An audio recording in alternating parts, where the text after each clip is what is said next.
Hi guys, so today we are going to discuss the parotid gland.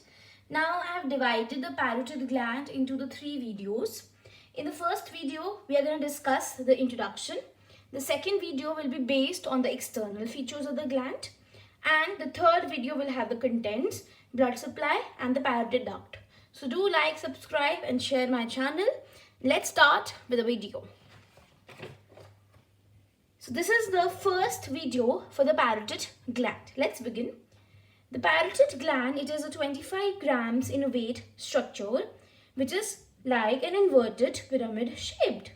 It is supplied by the greater auricular nerve. So the nerve supplying the gland is the greater auricular nerve and the division of the nerve is C2 and C3.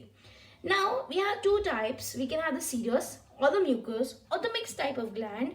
As we know, submandibular gland. Submandibular gland, it is a mixed type of a gland. But parotid gland is a serous variety of gland. It will be asked in your histology practicals. Now, first of all, the location. Now, what do you mean by the term paro? Paro means near. So, paro means near. And tid, otid means the gland or the ear. So this gland is present near the ear. We say it is present below the external acoustic meatus. So it is present below the external acoustic meatus, and this gland, it is located between sternocleidomastoid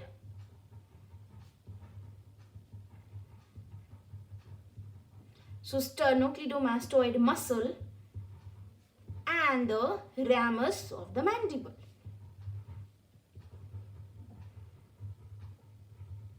So it is present between the sternocleidomastoid and the ramus of the mandible above the masseteric muscle or above the masseter. Now we have the coverings of the gland. The gland is majorly having two coverings, that are the true capsule and the false capsule. True capsule is simply the condensation. It is the condensation of the fibrous stroma.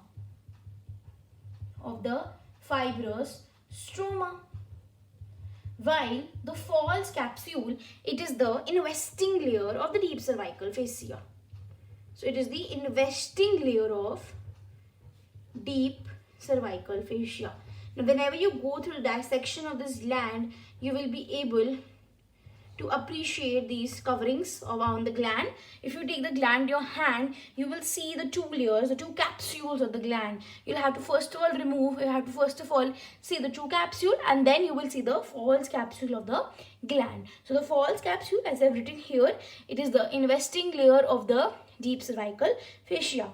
Now see here, I'll give you a diagram for the representation of the false capsule. This is called as the investing layer. So this investing layer has to split. So this is the gland. This is my parotid gland. Now this investing layer of the deep cervical fascia has to split into two layers. So the two layers, this is the superficial layer. I'll sum it up. And this is the deep layer or the deep fascia, you can say.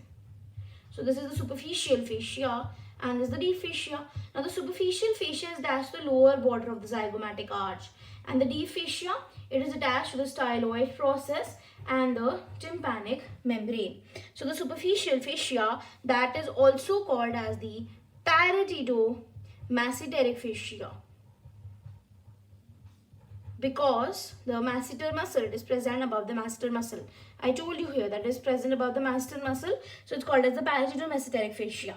Now the deep fascia, it is going to give off a very important ligament. Just mark it in your exams, you will get this ligament for sure, which is called as the stylomandibular ligament. Now stylomandibular ligament, it is the part of the deep layer of the false capsule of the parotid gland, and this stylomandibular ligament is attached from the styloid process of the temporal bone to the angle of the mandible. So these are the two attachments. Styloid process. Styloid process is from the temporal bone, and the mandibular ligament or the mandibular, that is the angle of the mandible. The most important point for the stylomandibular ligament is that it is going to separate the parotid gland and the submandibular salivary gland. So it separates parotid and submandibular salivary gland.